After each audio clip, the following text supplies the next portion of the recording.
বিসমিল্লাহির রহমানির রহিম। প্রিয় সংগ্রামী ভাইয়েরা, আপনারা জানেন ঢাকা মহানগরের ভিতরে আমরা যে সকল সিএনজি ড্রাইভার চালক ভাইয়েরা আছি, ঢাকা মহানগরের ভিতরে আমরা সেবামূলক দিয়ে যাই এবং ঢাকা মহানগরের ভিতরে আমরা যে সকল চালক ভাইয়েরা আছি, আপনারা জানেন ঢাকা শহরে অটো রিক্সা চালানোর অবস্থায় আমাদের অবস্থা খুবই খারাপ হয়ে গেছে।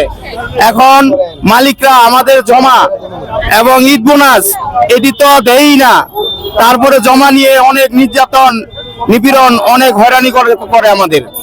আরো মনে করেন মালিকরা যদি বলি যে ভাই আজকে আমাদের জমা উঠাইতে খুব কষ্ট হয়েছে, উনি বললে যে আপনি জমা উঠাইতে পারেন না হলে চাবি দিয়ে দেন। আমরা তাই ভাই চালকরা আজকে মানববন্ধনে এসেছি। সাংবাদিক ভাইদের বলতে চাই, আমাদের এই কথাগুলি তুলে ধরলে এবং ঈদ বোনাসটা পাইলে আমরা পরিবার নিয়ে পরিজন নিয়ে আমরা